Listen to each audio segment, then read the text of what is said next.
the audience system? It looks just like the simulated universe. Keen observation. They share the same fundamental logic and are pretty much identical in that regard. Ah, I see. We call this referencing and not appropriation, right? One more stupid remark from you, and you can watch Fifth Mirror reference your role because I'm going to be dropping you as my assistant. Focus now. The audience system is divided into 3 zones: energy supply, computing, and communications. Each zone operates independently and will only be integrated via the path of erudition when the system is booted. Sending a message to Droidhead involves more intricacies than you can imagine. If routine trials and maintenance on such an elaborately sophisticated system are already as bad as squaring circles, then it's no surprise for glitches like this to crop up. I see. So, Madam Herta, can you use your professional judgment to tell which zone the glitch is in? Of course, all 3. No sweat. What? They'll be up and running again after some simple technical tweaking. The 3 zones are compartmentalized, so we're going to have to troubleshoot them one at a time. Let's start with the energy supply zone. Get ready, and then we'll go over. I'm just a mirror, Madam Herta. If you're ready, then your reflection in me will also be ready to go.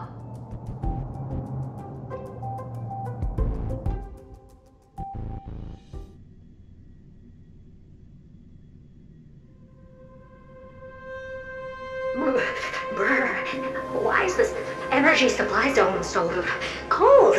Brr, I'm already frosting up. Why else? I've converted the energy core that supplies all of Herta Space Station into imaginary state and stored it in this zone.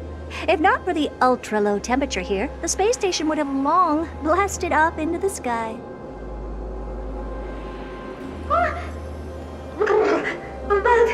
aren't we already in the sky? You're just a mirror? I don't need you to take on comic relief, too. Where did those things come from? Corrupted data? Reanimated systemic rust? No, not likely. It can't be the Legion's second ambush, right? Whatever. We have to get rid of them anyway. All right, stay close and try to avoid shattering to pieces.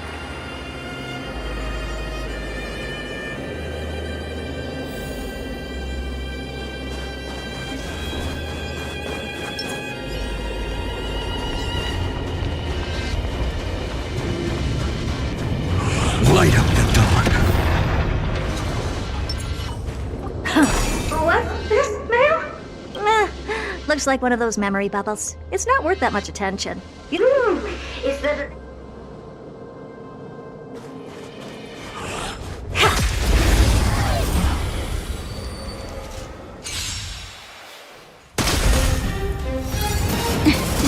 I don't have time for games. Expand your thinking. That'll take more than medicine. Destined for oblivion. Finish them off. A future will come.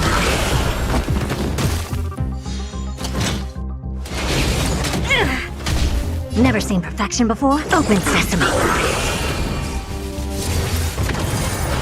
I'm okay. Nap time. Finish them off. For tomorrow.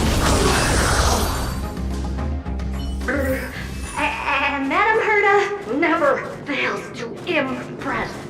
Those things are no match for you. A piece of cake. Now that this place is cleaned up, let's set everything in order and move on to the next zone. What in the... How did all these disgusting bugs get in here?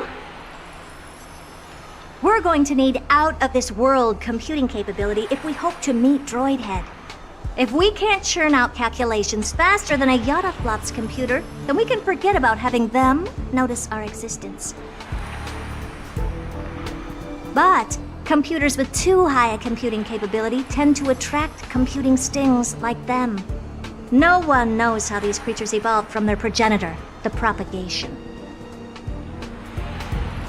Ah, the mysteries of life. Ah! But even so, they can't compare to a talking mirror. A question on the side, Madam Herta? You have these powerful supercomputers and what are they normally programmed to calculate? Is that important? All that matters is that they work and are able to attract Droidhead's attention. I suggest meeting Miss Asta for a chat when you have time.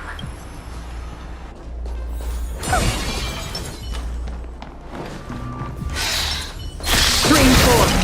Gleamable. Light up the dawn. Yuck! Help me! Goo from those bugs got onto my reflective surface! Clean up after yourself. Can't you just wipe it off with your hands? Ah! Good one there. With those annoying bugs squashed, we're done fixing the computing zone too. These computers will get up to speed soon. Now we're just one final step away from requesting an audience with Droidhead. Our last stop is the communication zone? Oh? You have a good memory. Let's go see what's wrong in that zone. There's a memory bubble here too. Why are you so interested in it? Okay, I'll admit it. I find them somewhat creepy.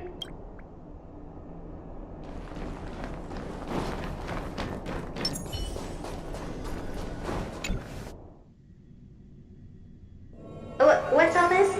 I didn't think your puppets would be in here too, Madam Herta. Unsurprisingly, the communication zone is where a bridge for communication will be formed between Droidhead and the space station. Aggregating the path energy of the erudition, then firing a bond at the Eon. This is as good as tapping someone on the shoulder who's sure to turn back to look at you. Alas, our work is never this simple. Putting aside all that onerous legwork, a single glance from Droidhead could vaporize the entire space station if we're ill-prepared. I see. So letting the space station go into hibernation is a protective measure of sorts. To prevent it from slipping into operational overload and turning into a scrap world? Very perceptive for a mirror. Mirror C. And here. Mirror 2. No, I neither have eyes nor ears. This zone seems to be functioning fine. These puppets are doing their job, and I don't see any obvious malfunction. Things may look fine only on the surface. Madam Herta, behind you. Huh? What does she want?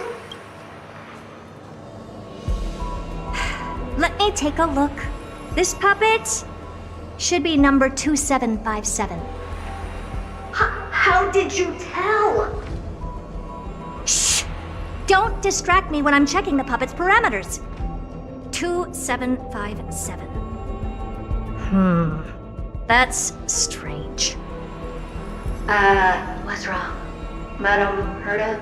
The replica personality module is off. Well, that can't be.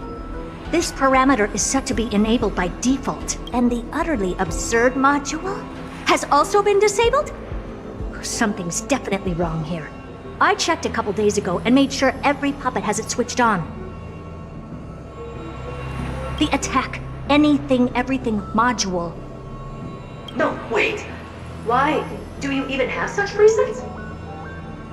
Is enabled. Intruder detected. Drats. Come and help me, Mirror. Anything, everything, attack! These are mimetic remnants of the remembrance? So they were the ones that corrupted and tampered with the settings of my puppets? Still water. Helpless as ever. Open sesame.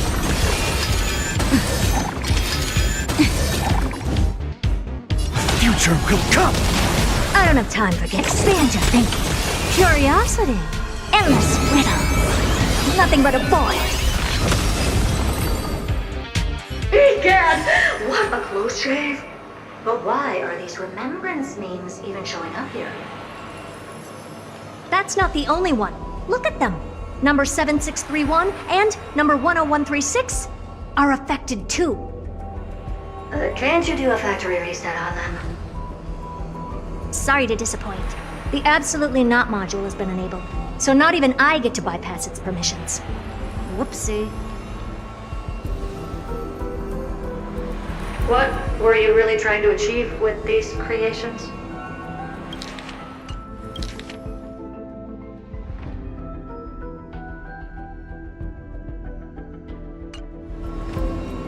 Just some toys to amuse myself with. Finding the source of the corruption can wait. These puppets no longer have use now that I'm here. Take them all out. Defective goods ought to be sent back to the repair center. I urge you to go easy on them for the sake of the space station.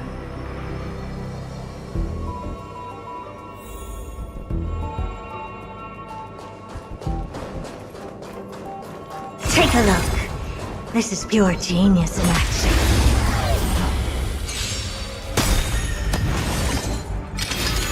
Again? Never seen perfection before? Open sesame. Nap time. Existence for tomorrow! Destined for oblivion.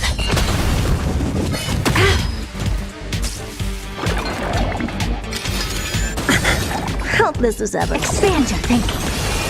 Naughty child. Free will, or was it... How familiar. Just a little something. Think nothing of it.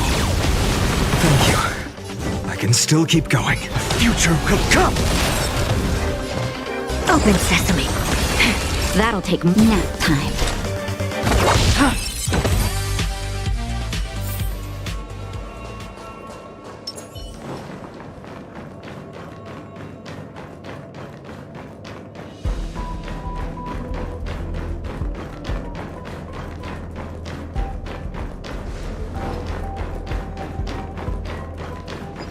Light up the dawn.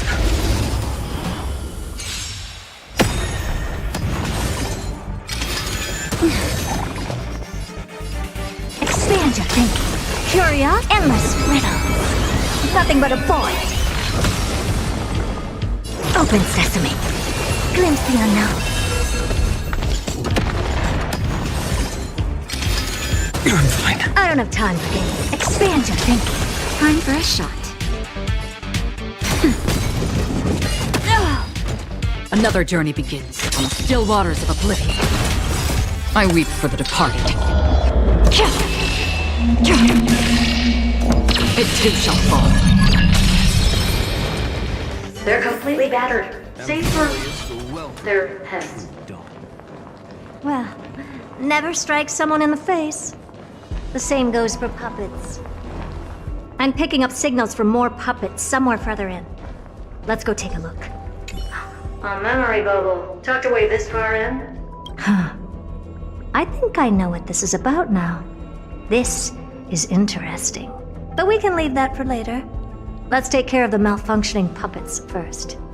I'm picking up signals from more puppets somewhere further in. Let's go take a look.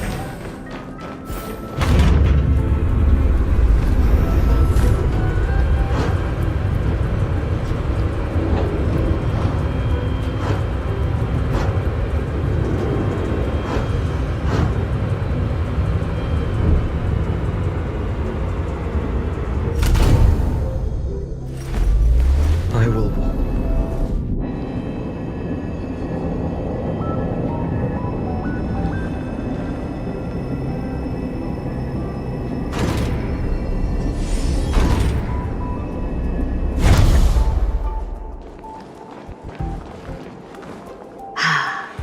Number 0988. The pride of my creations. Should I even be curious? Puppets before her were all as dull as brick walls, mundane and uninspired. I distinctly recall number 0988 being the first puppet I imbued with a magical surprise. Some other puppets that came later also got to enjoy similar privileges. Good to know. But did anyone ask? Fear not, Mira. You have to remember that being a genius means you're destined to solve challenge after challenge. There's no time for rest. Can I just be on the sidelines this time? Pretty please.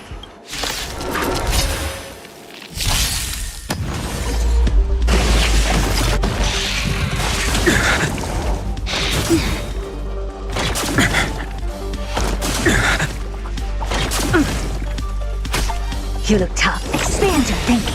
Curious, endless riddle. Nothing but a void. Open sesame. Watch it crumble. That's better. Thank you. Free will, or was I it can fate? still keep going. Existence is of no more tomorrow!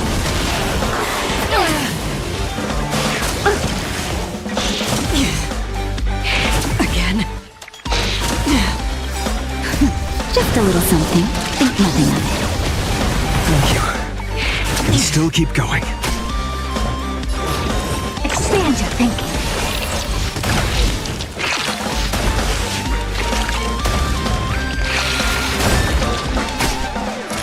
Nap time. I weep for the departed. It too shall fall.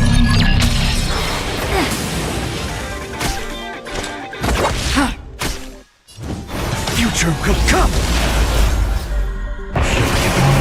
Core flames consume me! Hail the new dawn!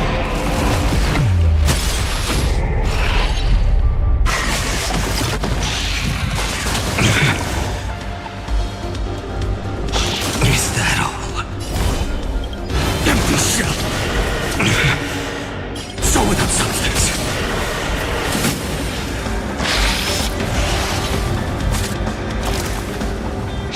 Is that all? Sun tear the sky!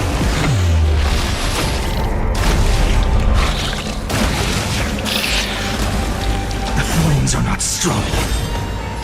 Empty shell!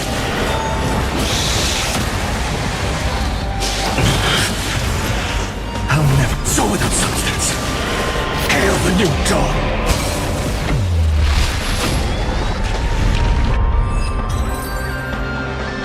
Oh, that was close. I almost shattered. Don't be melodramatic. Working even a single brain cell of mine to take out foes like her is an outright waste of my smarts. I take it we've taken care of the problems in all 3 zones? Does that mean? Not yet. There's something else we need to deal with. It seems we've had a little tag-along all this while. You got quite the sharp eye, Madam Herta. Would you like us to help? Sure. Go ahead and summon the whole team forth, Mira. Considering the gravity of our endeavor, we can't allow a little thief to spoil the show.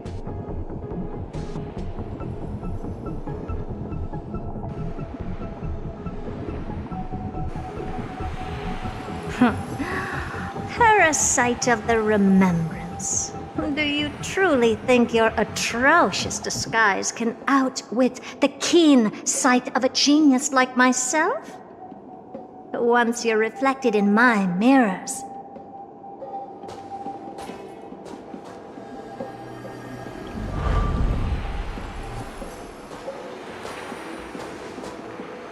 You can forget about escaping. Oh dear, this is bad.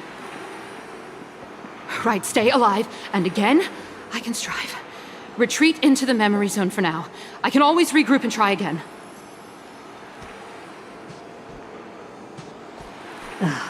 Someone hasn't been paying attention. Didn't hear me, did you? For those petty tricks of yours. Do you actually think you can slip away right under my nose? Herta. Madam Herta, wait. What? What do you want with me? I'll spill it all. The garden's secrets, and what they're after. Everything. Please, just spare me. Well, is that all you've got to say while your life is at stake? That's hardly worth anything. Need a little refresher? I am Herda, Genius Society number 83, the one to unravel the mystery behind the imaginary leakage phenomenon, and key holder of the imaginary implosion pulse. Do you honestly believe I'd seek any counsel from you?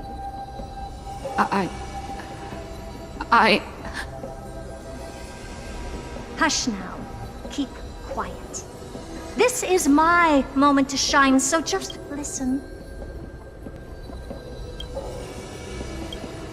You crept in here to steal Noose's memories, didn't you? And messing with my precious audience system is just a ruse to lure me here so I can lead you to them. What a shame. You're only a step away from completing the mission assigned to you.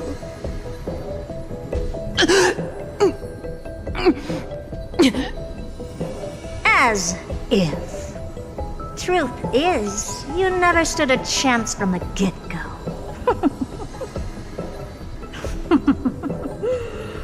Think I only have fourth mirror following me around? Oh, then you've let your guard down. Because her siblings have long been watching your every move. Now, let me think. What kind of punishment should I subject a brazen thief like you to? Oh, I know. You garden folk have a fondness for mirrors, huh? How about letting you enjoy some quality time with your favorite object? A mirror. As for the length of your punishment, let's keep it mildly punitive. How about 100th of a lifetime? That should be enough for some serious self-reflection. Oh, cheer up. You could still do your part for this world while trapped in a mirror. For all you know, your weak path energy could just help me get Droid Head looking this way. Oh, I should make myself clear. When I said 100th of a lifetime, I meant my lifetime. At long last, we can finally be at ease now that we've nipped those problems in the bud.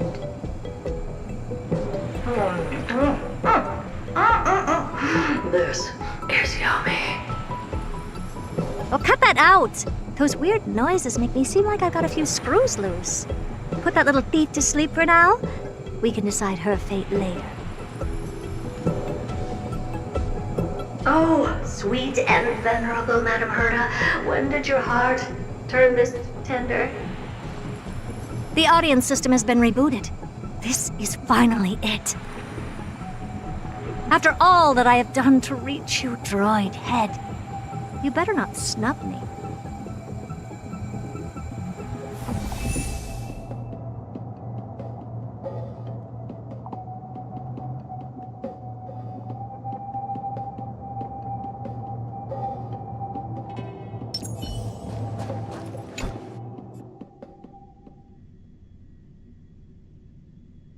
The path space.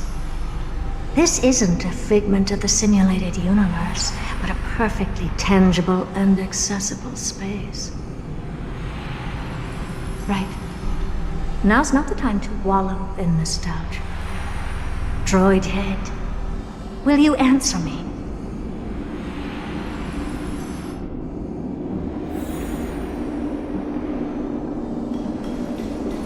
Madam Herda, we picked up some voices from the space. Let me hear them.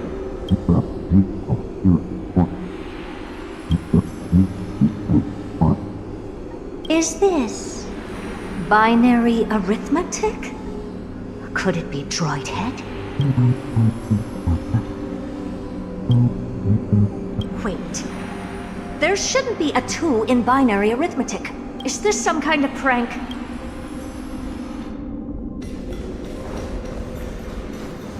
Madam Herda, those voices again?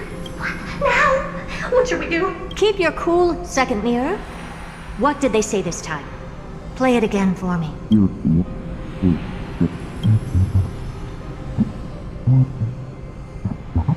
Door? Locked? No. This isn't the voice of the path at all. What in the world is going on?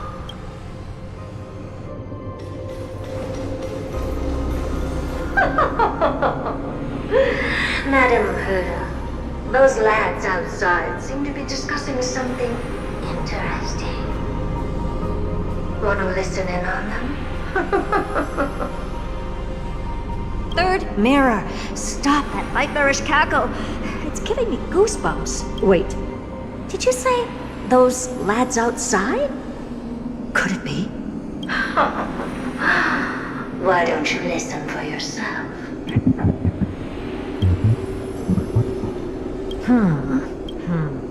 This isn't right. I'm sure we got intruders in the lab.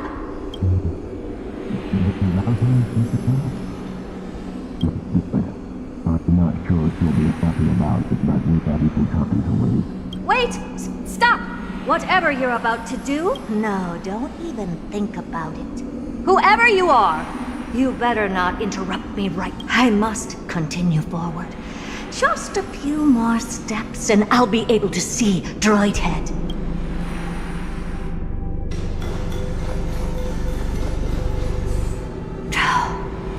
Is something wrong, Madam Herda? No, it's nothing. I was just thinking. Madam Herda? I think you'll want to listen to the voices from beyond this space.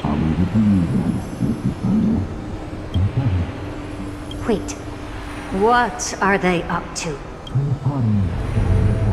Is this the Harmony? Ridiculous. Hoping to stop me with such cheap parlor tricks? Not a chance.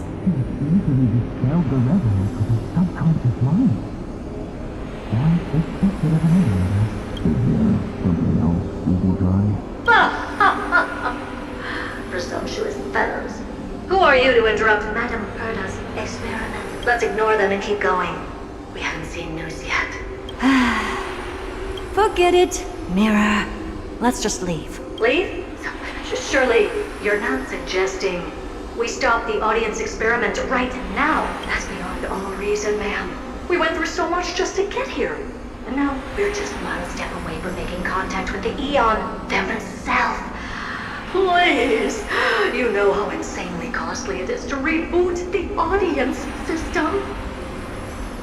But if I were to ignore those two intruders and continue onward, when Droid Head casts their gaze upon the space station, the blast of energy generated in that instant is sure to burn them to a crisp.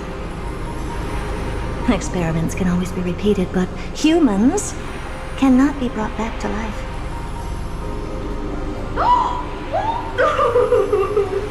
Oh, Madam Herda, so selfless and kind. I am truly a lucky bear to have found the best possible master. Enough! Don't use that nauseatingly fawning tone on me. Looks like I'll have to abort this prematurely again. But mark my words, Droid Head. I will be back for you.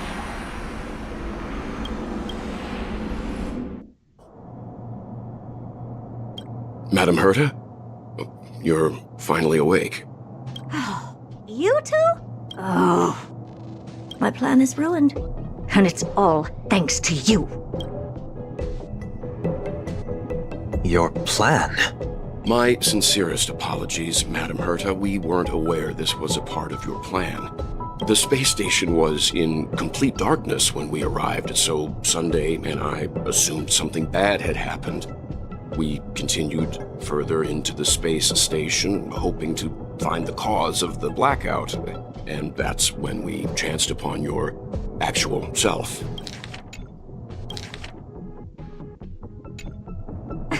How did you get in? The door wasn't locked. All right, fine. I am a person of reason, after all. You're not to blame for this.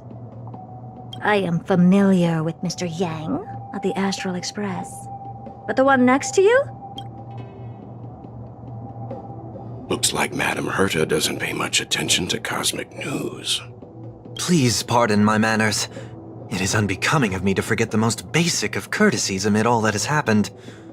My name is Sunday, and I'm just a passenger of the Express. And this, unremarkable passenger happens to be a Harmony Pathstrider? Do you take me for a child? In any case, I don't suppose you came all the way here just to check on how the space station is doing? Well, we were worried for a moment there, but it's good to know the space station isn't in any kind of trouble. We're here because of Amphorius, Madame Herta. Why does that not surprise me? Oh, something occurred to you? No!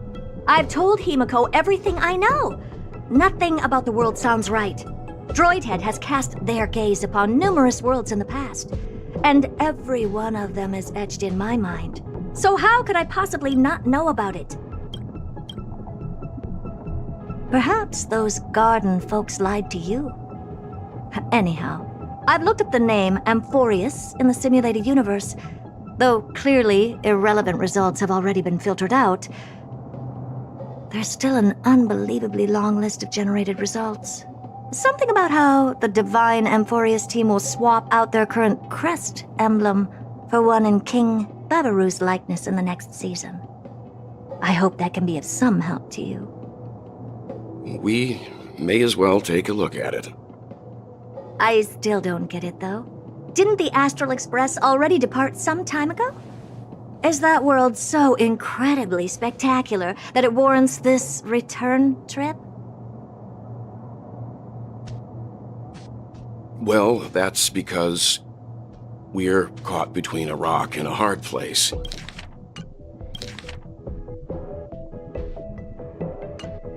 If Amphorius is indeed inextricably entwined with eons, paths, and even the erudition, we're going to need the wisdom of a genius to help us, especially now that we've seen the planet for ourselves.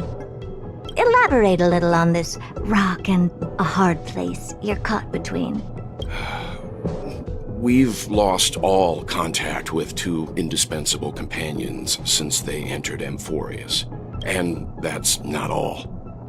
One of our other companions is suffering from a serious and inexplicable affliction.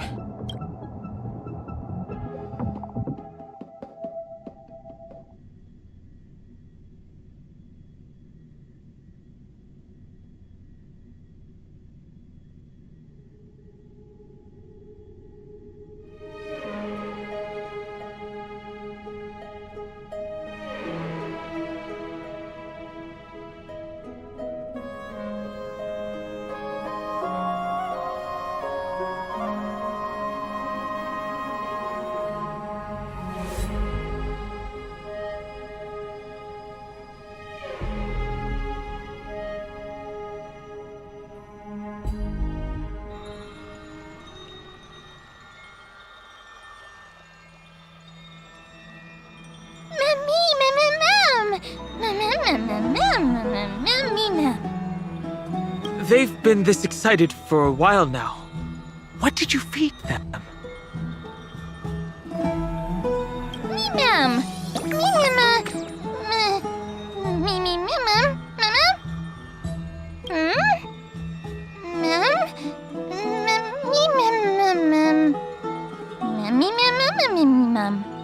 Forget it. You can skip the translation. I can somehow tell that none of that chatter's meaningful. It's almost time.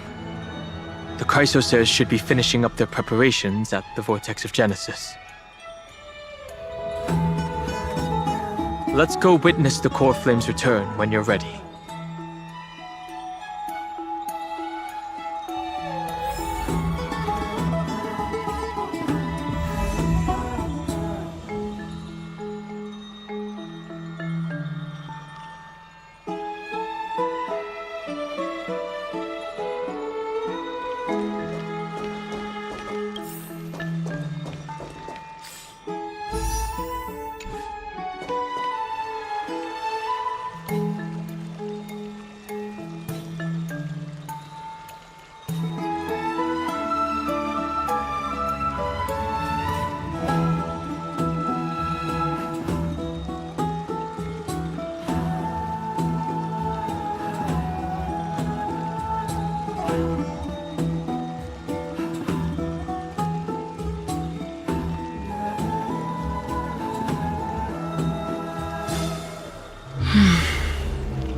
My childhood musings, huh? So naive.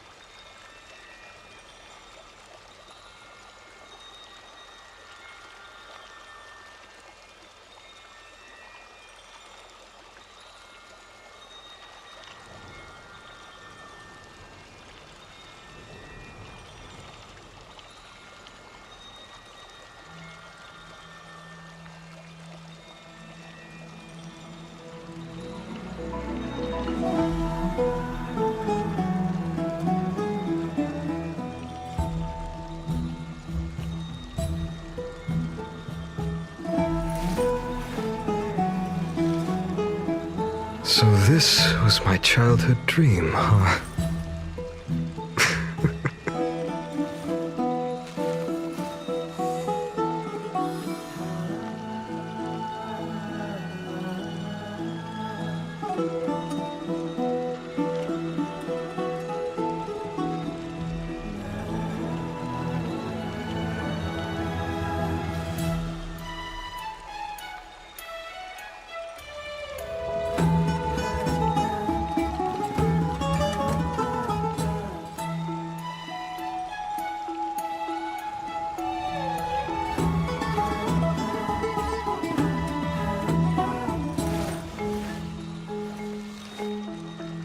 My childhood musings, huh?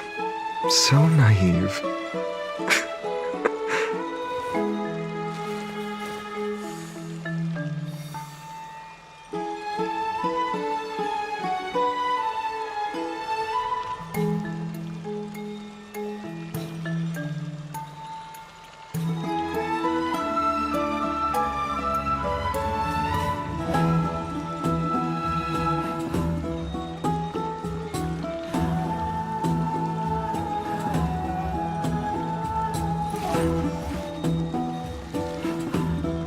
So this was my childhood dream, huh?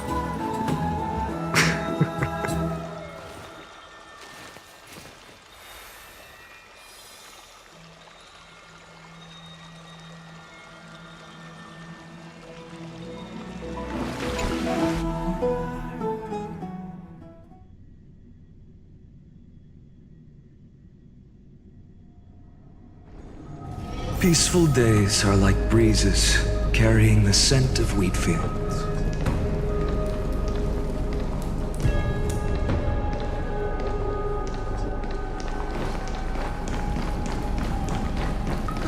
majesty of the 12 Titans, pillars of the world, we seek your divinity to mend the rifts of the world. Fill our bodies with blood of gold, till we wither in willing service to the prophecy.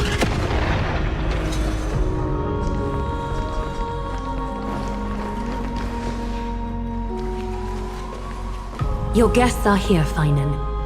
We can begin the ritual now.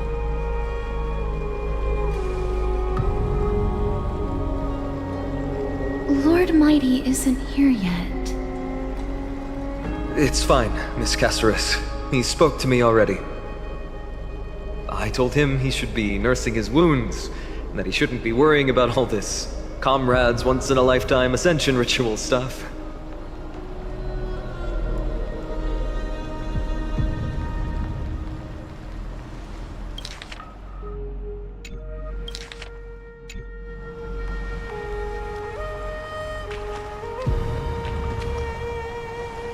So, I'm ready to begin.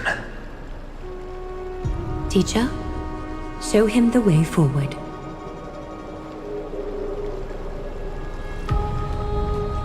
Despite the myriad dark and endless nights that have gone by, the guidance of the prophecy is nevertheless as clear and bright as the first ray of dawn. Overthrow the gods, it declared. Restore the core flames, it declared. Bear the divine authority, it declared. Forge miracles, it declared. O prophecy, forgive us for this late tribute. We, Chrysos Eris, have striven to start the flame chase journey anew over these myriad nights. The seeds we sowed have finally yielded a good harvest.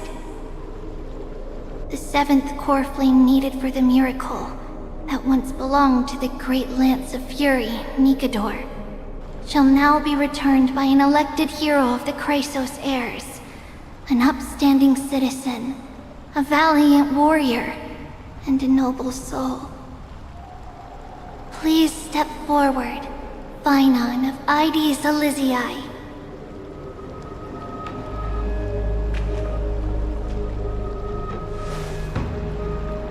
Recite with us.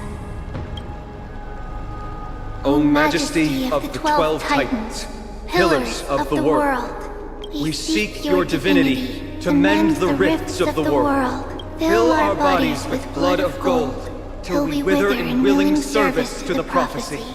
Surrender the core flame, Chrysos heir.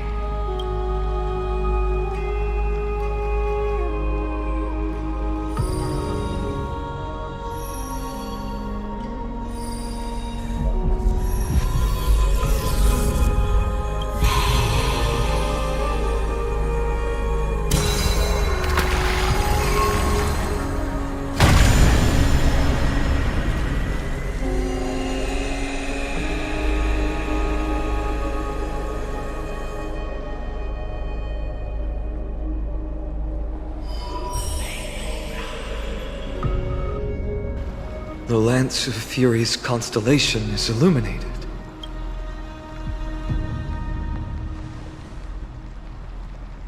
Why is the vortex this silent? Was it also like that in the past?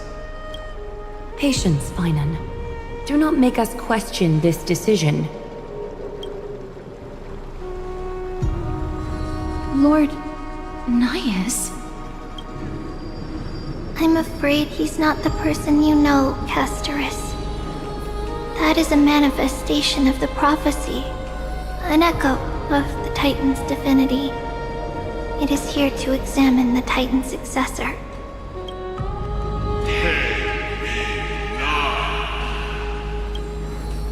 Mortal, who wishes to inherit my divine authority, your strength and character have been thoroughly tested. Yet your will wavers. If you are to inherit Nikador's relentless fight against the unspeakable Black Tide.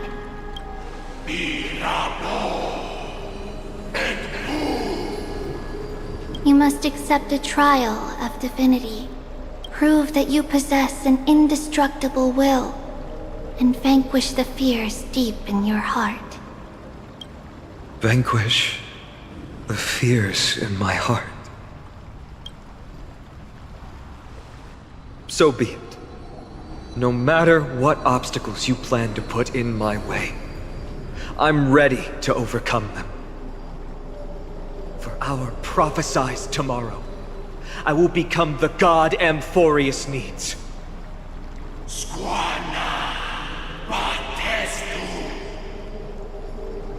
Come with me, Phainon of Aegis Elysiae. In fear, you shall abandon your mortal body, and in suffering, be reborn as a god.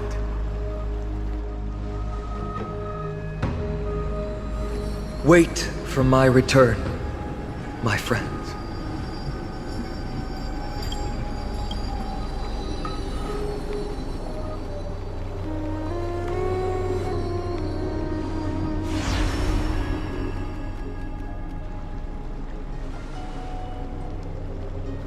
Lord Phainon is gone? He has stepped onto the battlefield to fight a campaign that can only be won by him alone.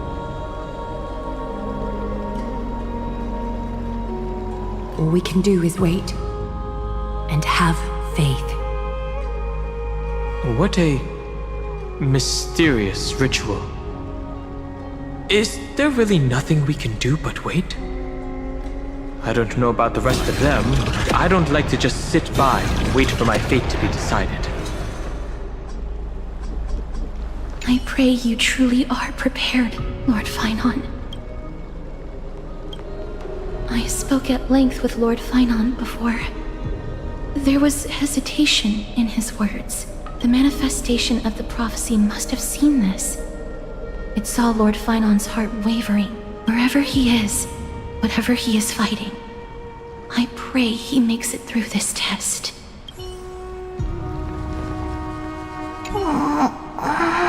Looks like she fell asleep. Presiding over this ritual must take quite a toll. Snowy.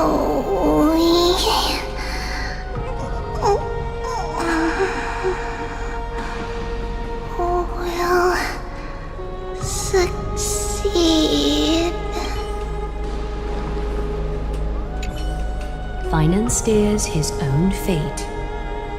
If he can conquer his fear and return as a demigod, we will be one step closer to the miracle that the prophecy promised. You must have noticed by now, every Chrysos heir here bears a flaw of sorts. Be it the curse of immortality, or the constant erosion of their humanity, or... But not Phainon. He is a Chrysos heir without flaw, a perfect vessel for divinity. There will come a day when he leads everyone we have left, through the gates of the miracle. Still too late, huh?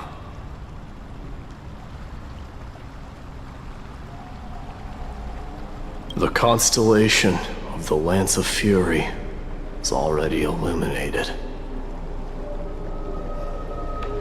That must mean... The core flame has been surrendered. The Lord Phainon's test isn't over yet. The prophecy sent an ambassador. They acknowledged Lord Phainon's strength and character, but had doubts about his strength of will. He must conquer his fear and prove himself to the prophecy. I was right to be worried. I want to formally thank you, outsiders. Were it not for your aid, our campaign against Nikador would have been 100 times more arduous. You are asking for a reward. Not a problem. Kremnoans revere strength and military might. But that does not mean we lack etiquette. Mighty, what do you mean when you said you were worried? They don't know yet? That guy has always been tormented by his past. I may not be the right person to tell you about him, but you must know his past if you are to continue fighting alongside Phainon. Lord Mighty, please allow me. Very well. Before he was chosen by the prophecy, Lord Phainon had everything taken away from him. His home, his family, his close friends. Everything he once swore to protect. He became a hollowed shell in his youth, and the blazing flames of vengeance were the only thing sustaining him. The prophecy gave him a new mission, granting him a new life as a Chrysos heir. But which is more important to him? His new mission, or his desire for revenge? I'm afraid only he knows. No. Perhaps he himself is still struggling to get to an answer. I acknowledge his strength, but fear is something not even the sharpest of swords can cut through. I hope you've toughened your resolve, Deliverer. Only a will as tough as stone can shatter the darkest nightmares.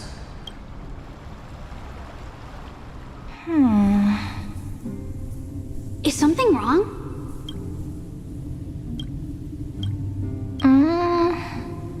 Ugh, don't keep me in suspense. Come on, tell me already. What did you do? I just wanted to get a reaction out of you. Alright, I'll tell you. Ugh, don't keep me in suspense. Come on, tell me already. What did you see? This card is the Deliverer. Deliverer? What does that mean? The interpretation is really long. Maybe I should just skip it. All you need to know is, this card means you'll be a hero, worshipped by all. You will protect this world and save lots and lots of people from scary enemies with your sword. Do you like the sound of that?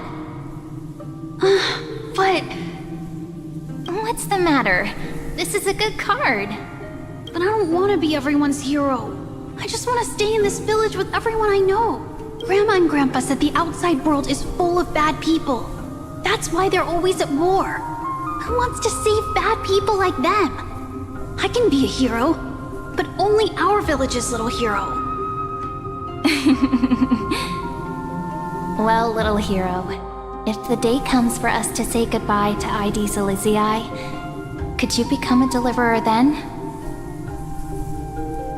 Do I have to leave the village? Mm-hmm. If something like that happens, someone will have to save the world. Then I'll...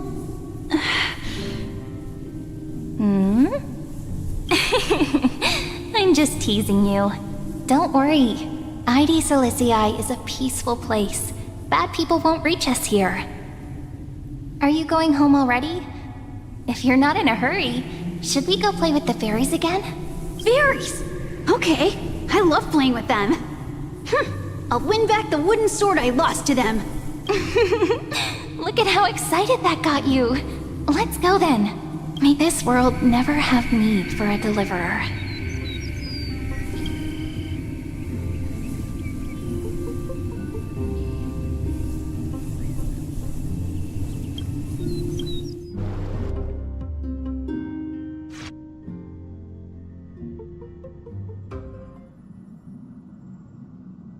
Pom-Pom, have you prepared our meals already? Of course the food's ready! March isn't feeling well, so Pom-Pom has specially prepared the conductor's special bland meal that'll be easy on her stomach. Can you bring it to her, Himiko? Gladly. Why don't we also get her a... Nuh-uh! No coffee when she's already feeling unwell! I guess you're right.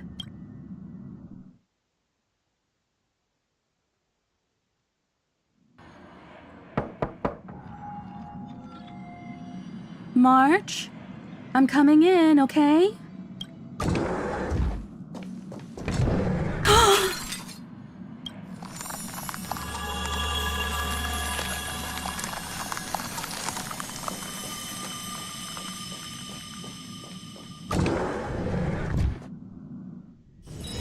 Peaceful days are like breezes carrying the scent of wheat fields.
In Amphorius, untitled statues are a prevalent sight.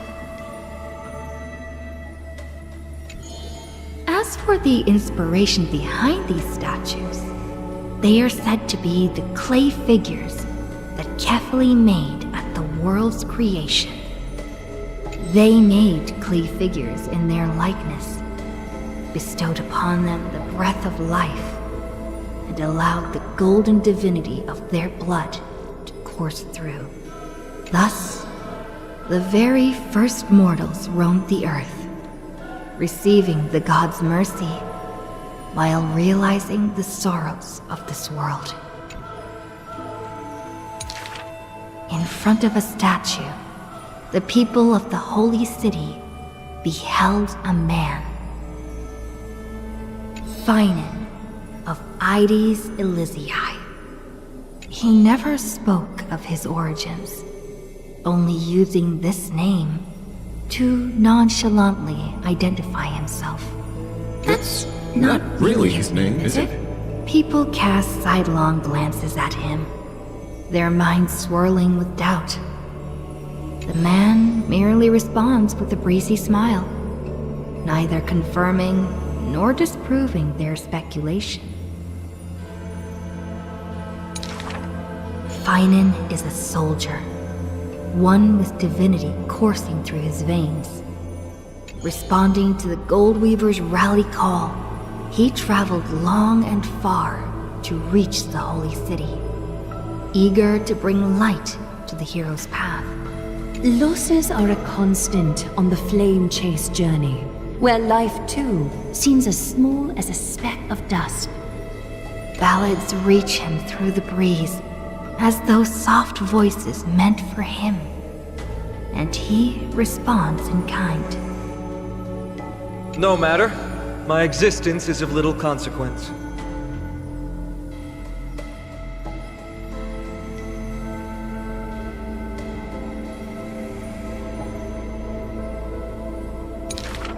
Ides Elysiae, the man's hometown, shrouded in secrecy, just like his past. Some have searched for that distant village, yet found it neither written about nor passed down through song. In every nostalgic reflection, the man crafted a vision of paradise with his exquisite poetry. Yet, within the ancient texts of the Holy City, the history of that frontier village remains more obscure than the days to come. In the far-off future, the land of Amphorius will bear the marks of the hero's footsteps. With sword in hand, the man will inscribe an eternal mark in the Chrysos epic. Yet his real name may never be heard in this world again. Losses are a constant on the flame chase journey. Some, too, losing themselves at the very beginning of their journey.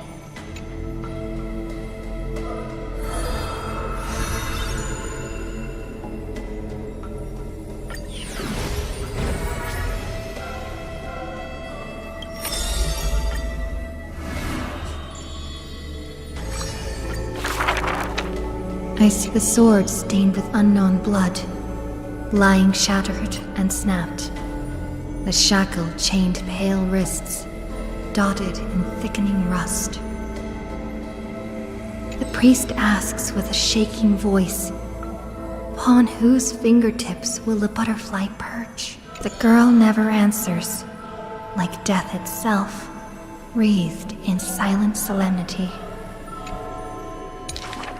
People often say that dying is to meet the palm of the hand of shadow, and dreaming is to be brushed by its fingers a little.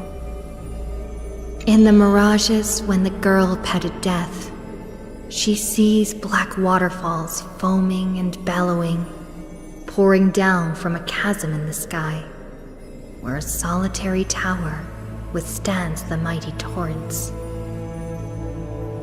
When she wakes, she can still feel the water's freezing touch and the cacophonies billow, like the wail of the dead, the howl of beasts, in confusion, delirium, and clamors hollow. The girl's embrace is not meant for the living. Thousands have entered the eternal sleep in her arms, granting to the dead solace and dignity. She mentions a ferocious warrior, feared in battle.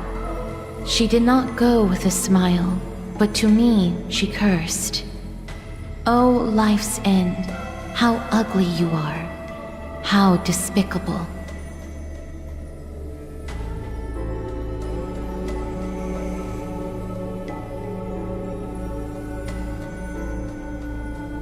And from that day on, she adorned herself. Her dress, white as a radiant moon, became always dotted with flowery petals.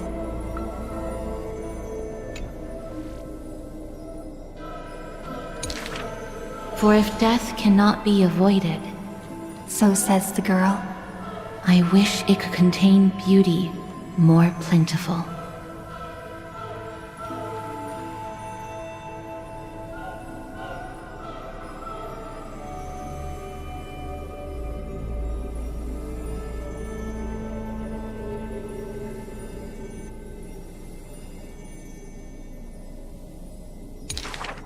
Among the thousand ceremonies in life and death, the ones she knows with most intimacy are funerals. One burial after another she presided over, from the angelic visage of a babe passed in the cradle to the despairing eyes of the mother drowning in sorrow, from the scars on a war-battered general's torso to the unending tears pouring from his bereft widow. Yet, she remembers not a single living human she had seen. Even in the mirror, she thinks her own face strange, with an alien glow. And the countless words buried in forgetfulness, the only thing she manages to glean is a mockery to fate, a sarcastic whistle. Stay alive. When she cast aside the shackles and stepped beyond Idonia, a deja vu most violent seizes her whole. Did she, perchance, conduct some previous escape? Illusions dance across her eyes. She had once drifted in an endless river, then drove her single boat out of the deluge. She had wandered in the battlefield, covered in corpses, then recovered the path back to life. Why must she escape? Over and over again. She now knows the answer and quivers, for it is a ludicrous surmise. The woman embodying death walks this world only because she knows she must stay alive.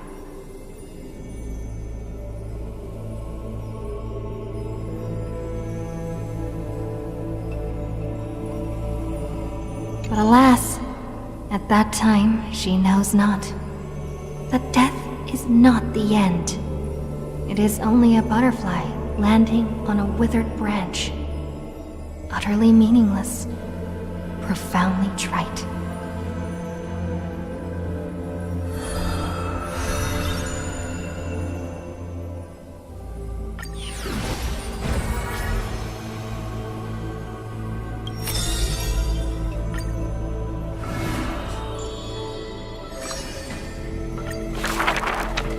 In a corner of Akima, the newly arrived traveler stops for a moment. He rubs his eyes.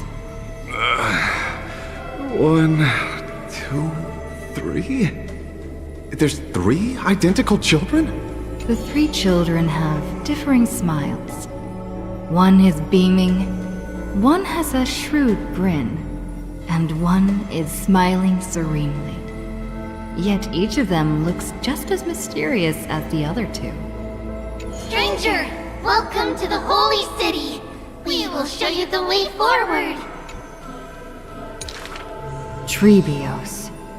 This name has not been mentioned for some time. Only the elderly priests of Yanisopolis know the true significance of this name.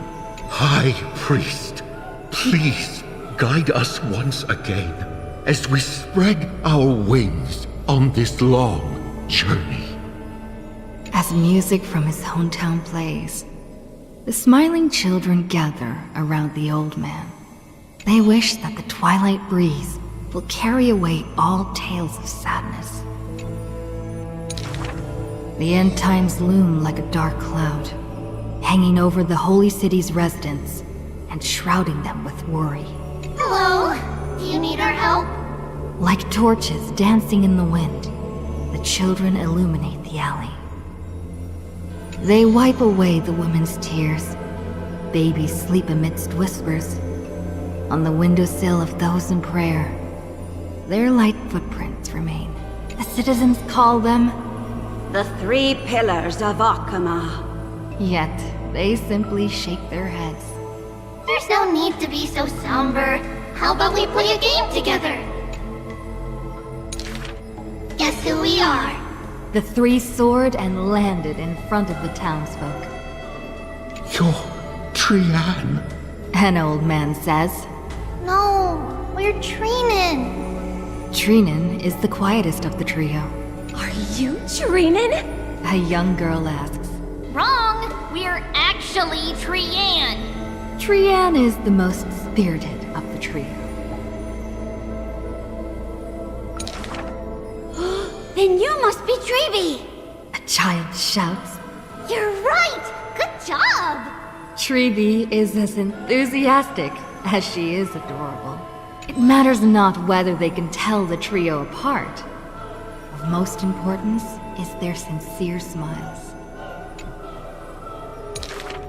We will show you the path to take.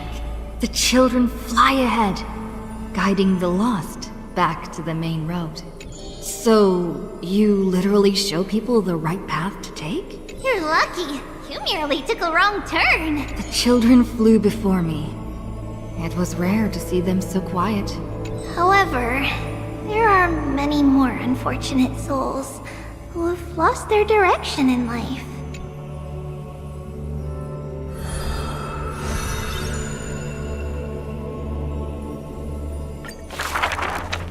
There was once a dying soldier on the battlefield who wished to bid farewell to his lover in a distant city far away. The child leaned toward the soldier and said nary a word as she listened to his final words of comfort. As for the other 2 children, they were in the city, beside a bed upon which a woman was lying in eternal rest, wailing uncontrollably. Not only do the 3 children share each other's senses, their souls are also interconnected. When one is filled with grief, the other 2 will burst into tears as well. Perhaps we should tell you some happy tales instead. The child wipes away her tears of reminiscence. Our greatest talent is performing Amphorius' nursery rhymes. Those nursery rhymes have been told over and over, that any literate child could recite them by heart. How rude! The child gently flicks my forehead. You should be reflecting on the nursery rhyme author's heartfelt intentions instead! In this lush land by God's chosen, giants raise their glasses in a toast.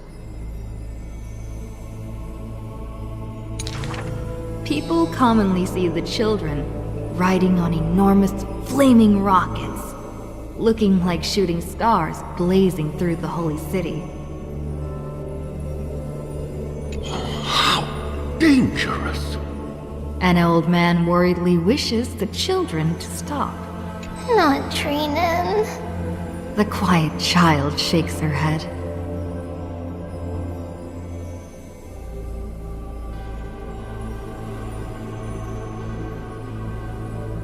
That's Trian! The exuberant child raises her hands.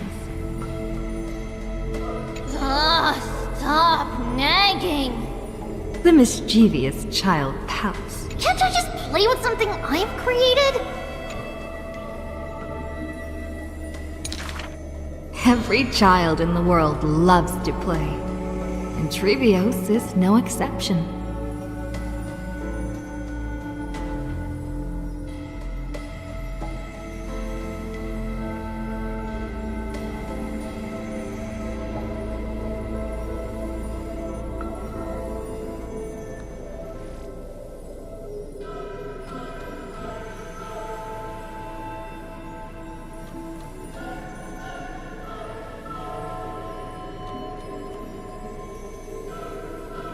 Every child in the world is afraid of pain. Yet Trevios tries to act tough. Initially, there were many more of us. The others have merely gone one step ahead.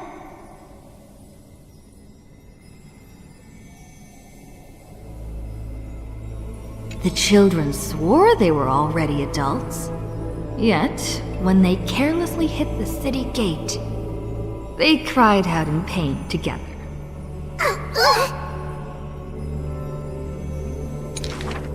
The tripartite prophecy is but a distant ritual, and the Chrysos War, a painful dream. Echoes from the Gate of Infinity occasionally jolt her awake, and the distant travels of her identical sisters sometimes inspire uncertainty within her. A new journey only begins when the previous one comes to an end. Despite time marching forward endlessly, the children always manage to stay true to their hearts. They are all that remains of one another. Their senses intertwined, their souls in communion.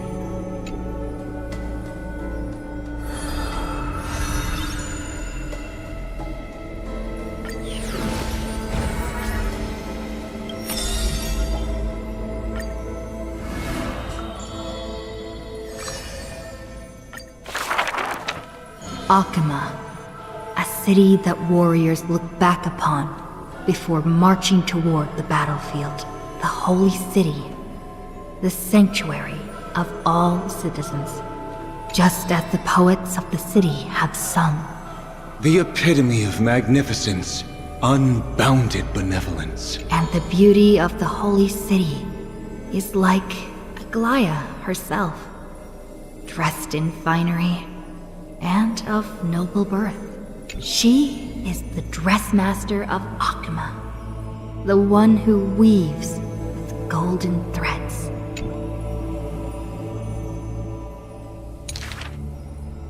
But there's one thing she'll never be able to achieve. A jealous whisper can be heard.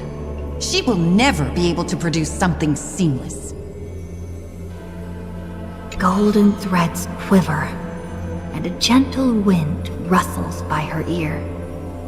She maintains her silence, but others fan the flames.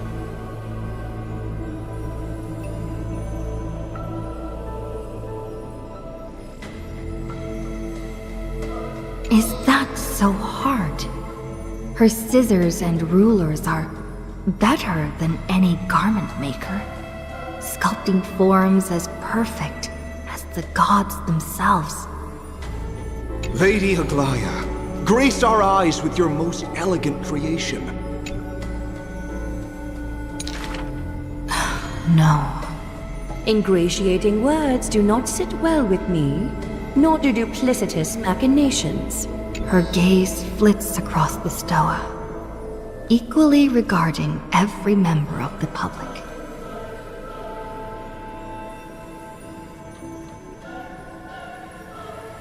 They used to wonder, how exactly do her eyes perceive if something is beautiful or not?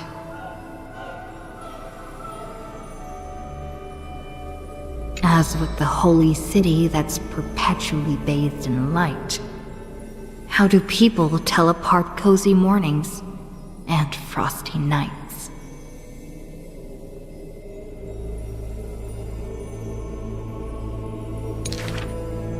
For the Weaver, the answer lies in her golden threads. Golden threads of the goddess of romance now serve as her hands and eyes. The colors of the world, intertwined with the undertones of human hearts, come flooding toward her. These golden threads are no less prideful than the master they now belong to. As long as the thread has form, it is enough to craft seamless finery. Be it stitched finely and tightly, or cut cleanly with a single stroke. Hardly a challenge. None of these pose a challenge. The same word rolls off her tongue twice, the latter as soft as a sigh.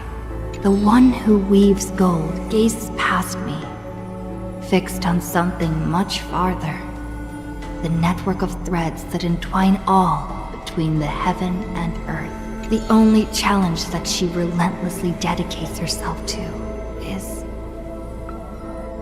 weaving the fate of Akama into a flawless, seamless outcome.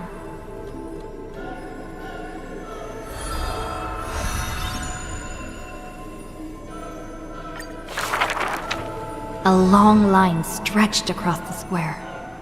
Merchants, shopkeepers, and even high society elite, all lined up together without distinction.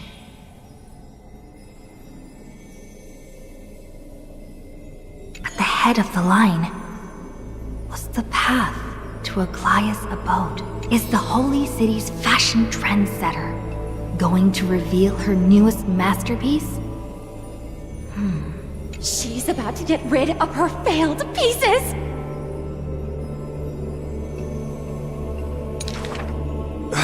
Now I see why the Holy City is free of worries. Even as the end nears, they're still obsessed with lavish clothing.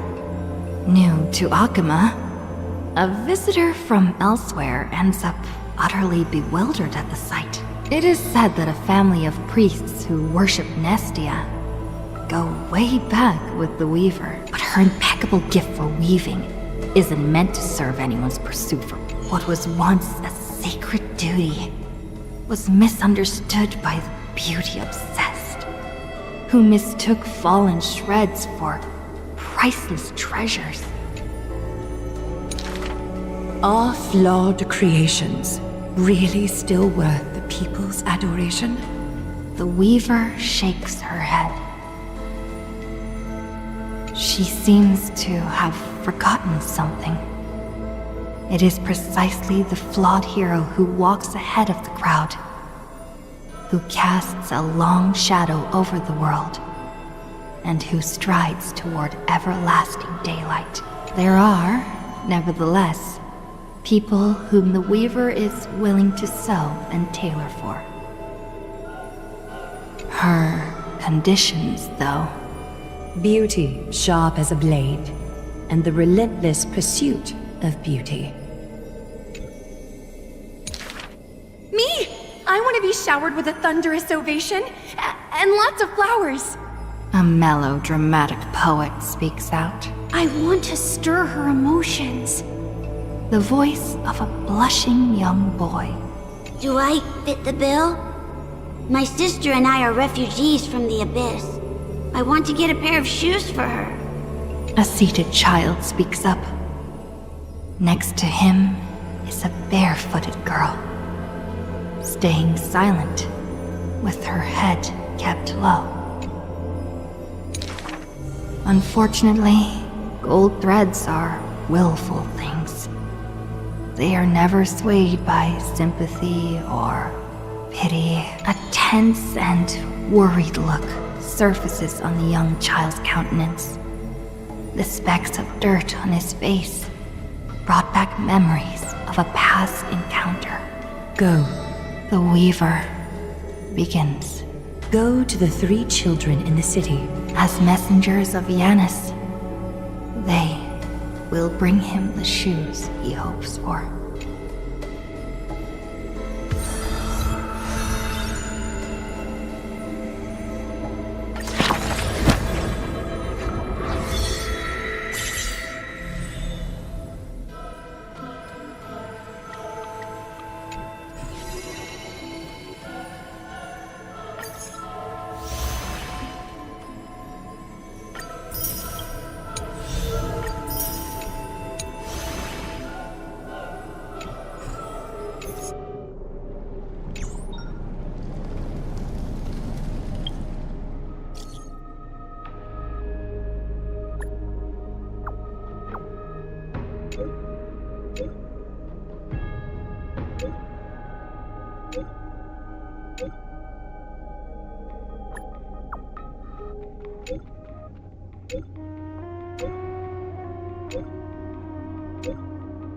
Yeah.